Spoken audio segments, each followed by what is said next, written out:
Is Megadeth's 1994's release, Youthanasia, an unknown classic to a lot of fans? That is what we were going to kind of talk about today in this review of Megadeth's 1994's Youthanasia. I am Jason Myers from the band Icarus Witch, and you are listening to the Crash Course Metal Show, featuring Trevor Crash Knight, the next generation's voice of classic heavy metal.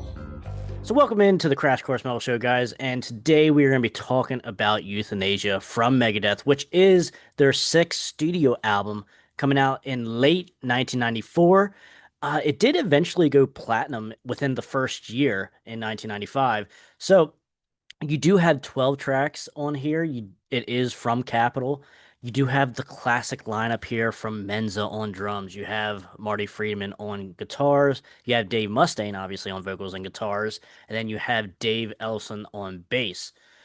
So now I would like to just preface this here and say this to a lot of people, this probably would, or to a lot of fans, this would probably be the last of what people would say the OG era of Megadeth, kind of the original sound anyway. Because obviously, this lineup does go on to do Cryptic Writings in '97, and then Risk as well. So, but those albums do not sound really much like the original run here from this lineup and just from Megadeth in general. They leave a lot of the thrash elements behind. And now, whether you like the albums or not, which I do like those albums, but there is a change from this album to the next few. So, but as far as Youthanasia goes, we do have three singles technically. You have Reckoning Day. You also have Train of Consequences, which was a music video, and then you do have a Liman, which is kind of a ballad type feel song, maybe anti-ballad, very slow paced. They had a music video for that, and then they did re-release that on their 2007 album, United Abominations, with Lacuna Coil, female vocalist, which is kind of like a duet, if you will, which is good in its own right, but I will take the original over that one. But nonetheless, so I came across this album. Like I was a big Megadeth fan in high school, which I still am. But definitely, I played Megadeth nonstop. Same thing with like Danzig, and then also into the hair metal side of things as well. Very big, just branching out into a lot of the thrash, the hair metal, just even traditional metal, just everything. Just find where I would like to call home. And Megadeth was always one. Even in middle school, late middle school, I started becoming a Megadeth fan because the first album I ever bought was The System Has Failed. That's the first one I ever bought. And I've been a fan ever since. So now with this album here, I like it. I like this album. This is one of the classics, I think. This is one that I generally gravitate towards more than some of the others in the original era. Now, yes, because I up until Risk, I consider anything Risk and before the kind of like the original run or like non-modern era, and then after Risk, like with The World Needs a Hero till now, I consider modern. I don't know if that's technically correct, but that's just how I like to cut the catalog in half. But I tend to gravitate towards this album a decent amount. It is coming up off the very, I would say, well received Countdown to Extinction from 1992. So, and that went, I think it at least went one times platinum. It might have been went second, two times platinum. I'm not 100% sure, but it is their biggest commercial success album, which is actually kind of shocking because, like, obviously you think of Peace Sells or Rust in Peace as like, yes, that album is, or those albums are like Megadeth's quintessential albums. And then when you see, oh, Countdown to Extinction is their best selling, which is actually kind of crazy, which Countdown to Extinction is awesome as well. A great follow up to Rust in Peace. But I like to stand in defense of Youthanasia as being a really good follow up to Countdown to Extinction because I do prefer Youthanasia over Countdown, surprisingly enough. You got 12 tracks here. Very strong throughout. Because I like to think here the deep cuts are better on here on Youthanasia than say Countdown to Extinction. And to the other point of which really makes it crazy, like, because they're Counted to Extinction and Euthanasia do kind of sound similar a little bit. Yes, both those albums do not sound like Rust in Peace or Peace Cells, if you will. Yes, it still sounds like Megadeth, but as far as like hardcore thrash is concerned, they kind of leave that a little bit and just go more into the heavy metal sound, if you will. It's not a full on thrash record, but I have no complaints at all. I'm not. This isn't like a sellout feel, especially like once people will argue for the next two albums with Cryptic Writings and Risk, which I guess, kind of be on board with that. But they're still good records. But as far as like, there's still enough thrash elements here on Euthanasia and in Countdown to Extinction to satisfy, I think, should be enough to satisfy any thrash metal fan. So, first here you have this first single, technically, Reckoning Day. Great, upbeat, fast song. Now, I will say you do get a little bit more chug in this, like mid-tempo type stuff on this album, and I'm all right with that. And that kind of takes away from it being a thrash album, if you will, I guess. So there's that to that side of that argument. But nonetheless, right, like Reckoning Day is right here. It's like where you want Megadeth to be, especially in 1994.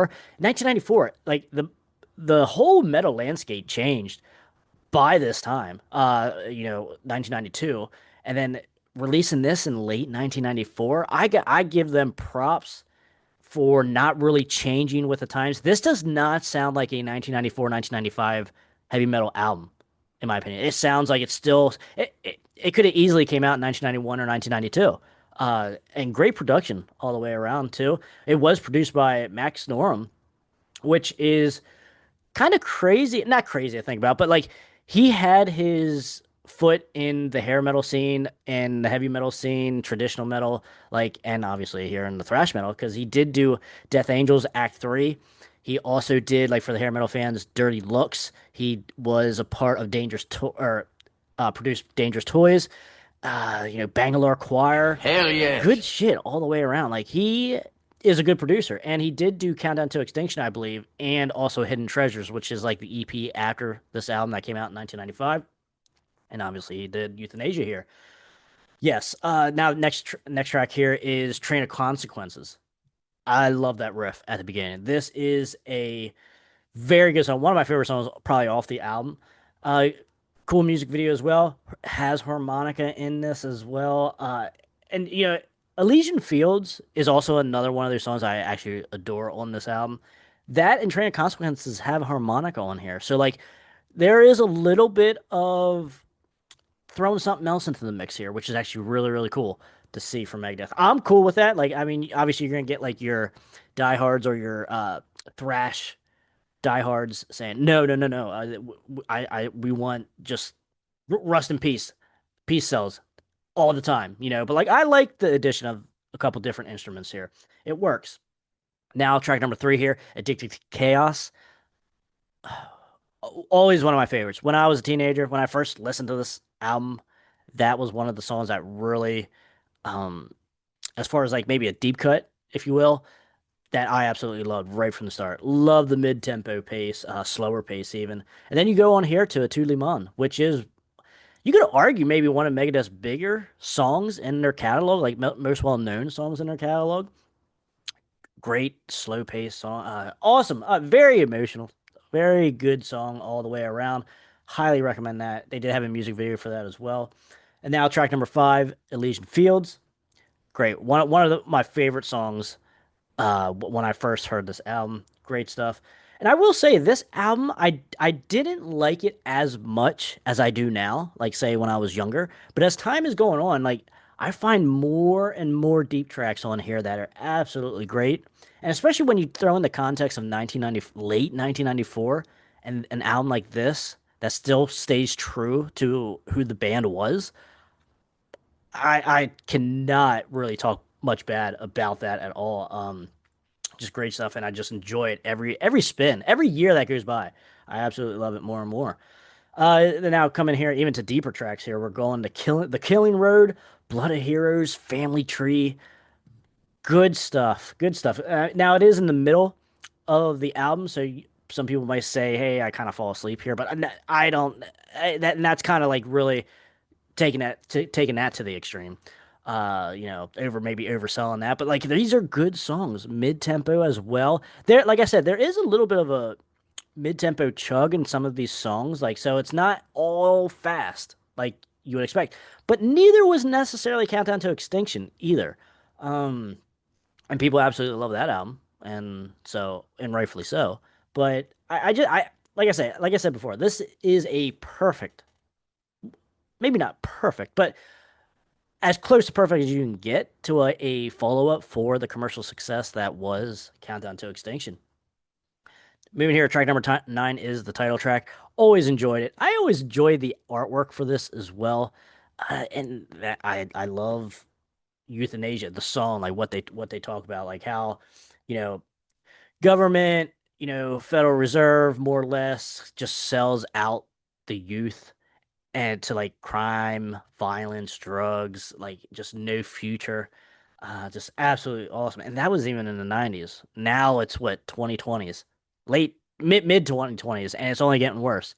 But we do have slight hope. But that's neither here nor there. So that is for another video. All right, now track number 10. I thought I knew it all. Really good stuff there as well. I like Dave's vocals here on this album as well. Nothing necessarily too I know people like to complain about his like whininess, like as far as his vocal delivery and stuff, which I never really that never bothered me. I never really thought that as a negative. I mean, that's just how he sings. So it is what it is. But I think he kind of does. It's not as prevalent on this album, maybe if I am in that mindset and if I'm thinking that. But yeah, certainly. Black Curtains, really cool. Riff here from Marty and Dave. Just good stuff. And now track number 12, Victory, is absolutely one of the coolest like head nods to a catalog that I can think of. And just especially since they announced their retirement, Dave Mustaine and Megadeth, technically. Uh I hope they do put Victory as like the final song on their set for this final farewell tour.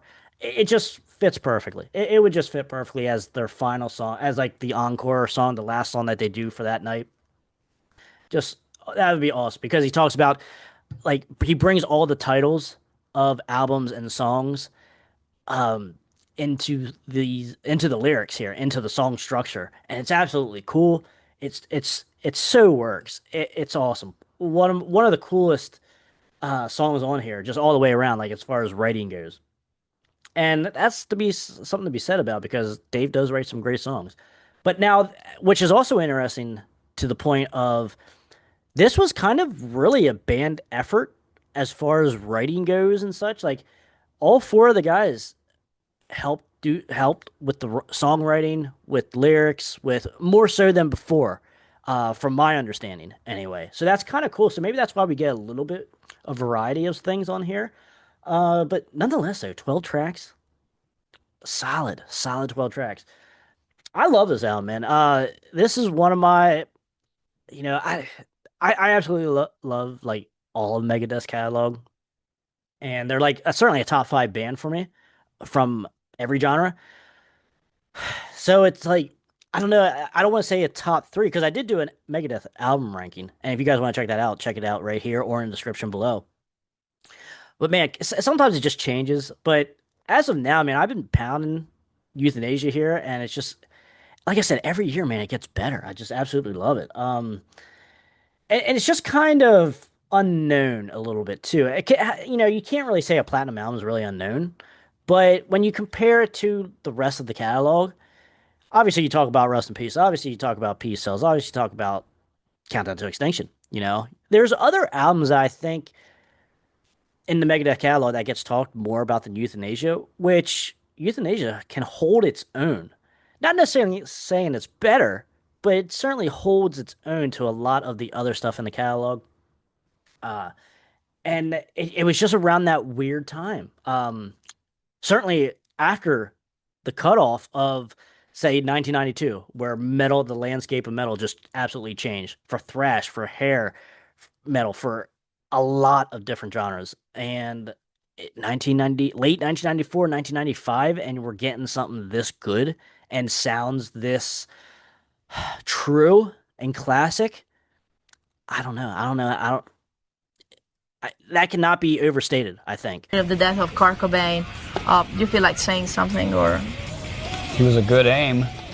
And now Vic, the mascot, is not on the front cover. He is on the back cover.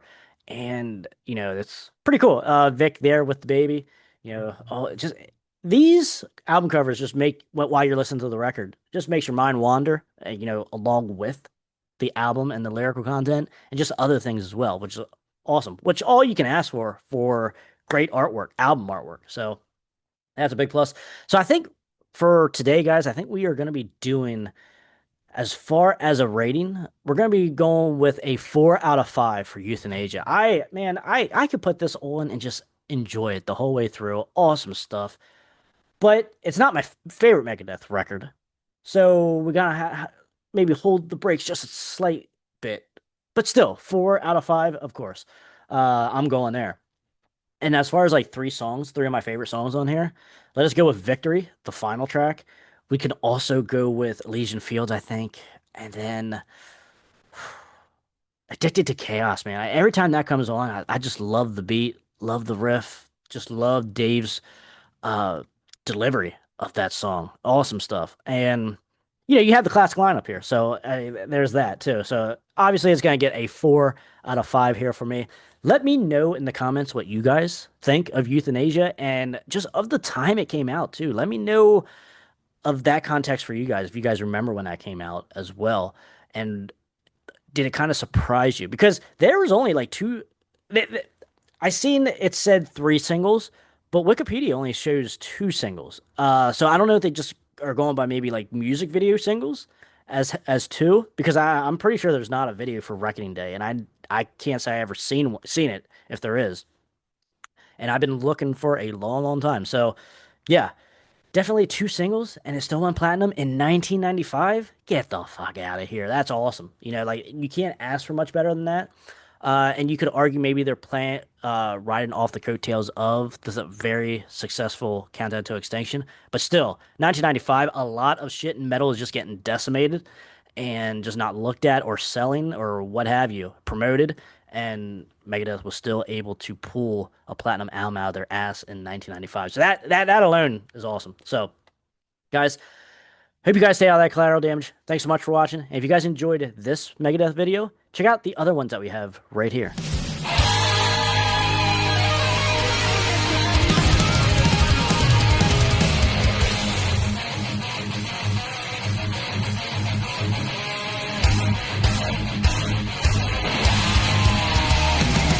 Yeah, I wrote that. It's called I Want to Rock Your Body. And then in parentheses it says to the break of dawn.